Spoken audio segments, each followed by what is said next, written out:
एक पॉलिटिशियन असा पाहिला की ज्यांना मी एकदाही खोटं बोलताना पाहिलं नाही. अरे कहना क्या चाहते हो? मी एकदाही खोटं बोलताना पाहिलं नाही. तो रुको जरा, सबर करो. ना सरकार आलं की आमच्या शेतकऱ्यांना पूर्ण कर्जमाफी आपण देणार आहोत. शेतकऱ्यांचा सातबारा करूया कोरा कोरा कोरा. समझ रहे हो? आज माझ्या नेत्याची, माझ्या मुख्यमंत्र्याची, माझ्या मोठ्या भावाची खरी ओळख जर काय असेल, जे होटात आहे तेच पोटात आहे आणि जे पोटात आहे तेच होटात आहे. क्या बात है सर, क्या बात है सर, क्या बात, ये बात है. कधीच खोटं बोलले नाही.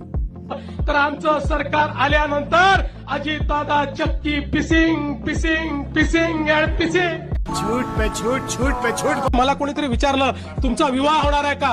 मी म्हटलं अविवाहित राहणं पसंत करेन, पण राष्ट्रवादी सोबत जाणार नाही नाही नाही. कैसे कैसे लोग रहते हैं यार यहाँ पर. भारतीय जनता पार्टी आपल्या मूळ विचारापासून कधी दूर जाणार नाही. एक वेळ रिकामे राहू, एक वेळ सत्तेशिवाय राहू. एनसीपीशी, राष्ट्रवादी काँग्रेसची युती होणं शक्यच नाही. आपत धर्म नाही, शाश्वत धर्म नाही, कुठलाही धर्म नाही. नाही नाही नाही. कितने तेजस्वी लोग हैं हमारे पास, कितने शानदार विचार रखते हैं. आता याच्यावरती मी फार काही बोलण्यात काही शब्द नाही. एवढा लांब व्हिडिओ तुम्हाला दाखवलाच यासाठी. हे आहेत महाराष्ट्राचे सध्याचे मुख्यमंत्री. तिथे काय काय बोलतायत आणि त्यापासून कशा पद्धतीने पाठ फिरवतायत, इलेक्शन मध्ये कसे वायदे करायचे असतात, कसे आश्वासन द्यायचे असतात, त्यापासून दूर कसं पळायचं असतं, हे ह्या चालू सरकारकडून शिकावं.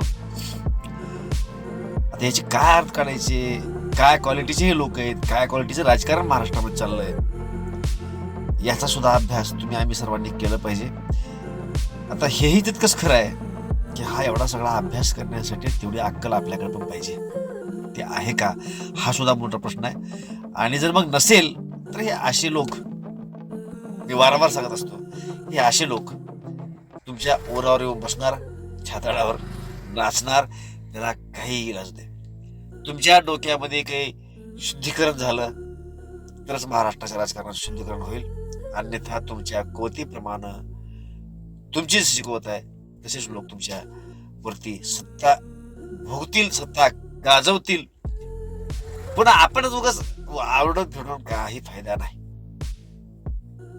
एकच ऑप्शन, कुठल्याही प्रकारची लाचारी न करता योग्य व्यक्तीला निवडून देणे, एवढाच पर्याय आहे महाराष्ट्राच्या राजकारणाला योग्य दिशेला आणण्यासाठी.